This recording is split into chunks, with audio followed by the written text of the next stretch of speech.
राजस्थान की संस्कृति का प्रतीक कठपुतली खेल मानो अब इतिहास सा हो गया है। एक समय था जब राजा महाराजाओं की कहानियां हो या फिर किसी का प्रचार करना हो, एक समय में कठपुतली खेल से ही ये सब कुछ होता था। लेकिन अब कठपुतली खेल खुद अपनी पहचान को मोहताज सा हो गया है। पेश एक रिपोर्ट, पहचान खोती ये कठपुतलियां।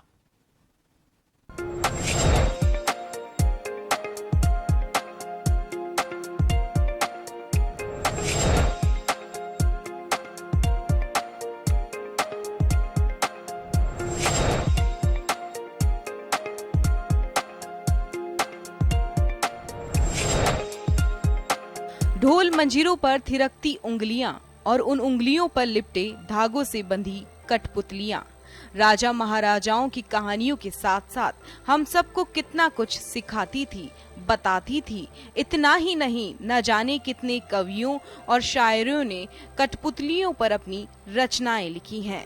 लेकिन वो तब का समय था और अब समय कुछ बदल सा गया है। आज के युवा तो शायद ये भी नहीं जानते कि 21 मार्च को विश्व कठपुतली दिवस भी होता है और यही पीड़ा कठपुतली बनाने वाले आर्टिस्ट की है। पहचान खोती कठपुतली के वो भी अब रोजगार को मोहताज से हो गए हैं। जयपुर की कठपुतली नगर में रहने वाले आर्टिस्ट पप्पू भाई कहते हैं कि एक समय उनको फुर्सत नहीं मिलती थी और आज समय ऐसा बदला कि वो फुर्सत ही फुर्सत में है। पहले से कम चल रहा सर वैसे तो ये, जैसे अभी लॉकडाउन के बाद में तो अब चालू हुआ है। पहले लॉकडाउन के बाद में जैसे अंग्रेज वगैरह बाहर के अपने पर्यटक लोग घूमने फिरने आते हैं, तो जैसे हम होटलों में, शादी विवाहों में, पार्टियों में कार्यक्रम वगैरह करते हैं, इसके साथ कार्यक्रम भी दिखाते थे और ये हम कठपुतली बेच भी देते हैं। तो यहाँ पर जैसे जी पहले से तो बहुत कम हो रहा है। अब तो बुकिंग के हिसाब से है कि जो मांग करता है इसके साथ चले जाते थे। पहले तो हमारा फुल था, गलियों में भी था, स्कूलों में भी था, होटलों में भी था, पार्टियों में भी था। अब तो जो बुकिंग के हिसाब से होता सर। पप्पू भाट राजस्थान की संस्कृति और धरोहर को संजोए रखने के लिए अब तक इसी काम में जुटे हैं, लेकिन बदलते दौर के बावजूद अपने परिवार को भी इस संस्कृति के संरक्षण में ही लगा रखा है।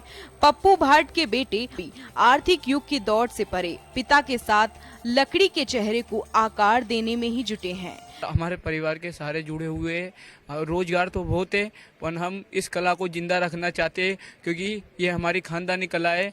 ये ये इतनी कमाई नहीं होती, फिर भी हमारी खानदानी कला को हम आगे बढ़ाना अभी भी चाहते। काम बहुत कम हो गया इसका, फिर भी हम हार नहीं मान रहे इस काम से। हमारी खानदानी कला को आगे बढ़ाना चाहते हैं हम, जब भाई हमारा काम अभी कम हो गया। भाट परिवार ने कठपुतली सहेजने का बीड़ा उठाया तो इस पल में अब एनजीओ और सामाजिक संगठन ने भी इसमें भाट परिवार के साथ कदम बढ़ाया। हालांकि माना जाता है कि कठपुतली के इस खेल की शुरुआत रेगिस्तान के रहने वाले भाट समुदाय के द्वारा की गई थी, जो कि सबसे पहले कठपुतली को लोगों के मनोरंजन के लिए दिखाया जाता था और फिर आमदनी के रास्ते में कठपुतली को नचाने और बेचने के लिए भाट समुदाय गाँव में जाने लगा। हालांकि अब खेल खत्म हुए तो राजस्थान स्टूडियो संस्था पपेट्री आर्ट को बढ़ावा देने का मन बनाया। संस्था के सीईओ ने बताया कि वो घर घर तक पपेट्री पहुंचाने के लिए पहल कर चुके हैं।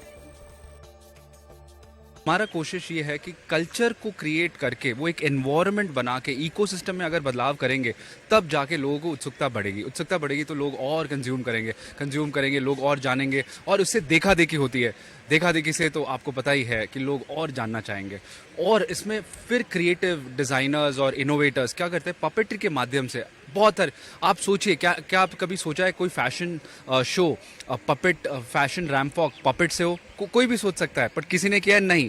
तो कितने सारे आइडियाज है जो पपेट्री से हो सकते हैं। कठपुतली का इतिहास गौरवान्वित करने वाला है, जिसमें राजस्थानी संस्कृति की झलक भी देखने को मिलती है।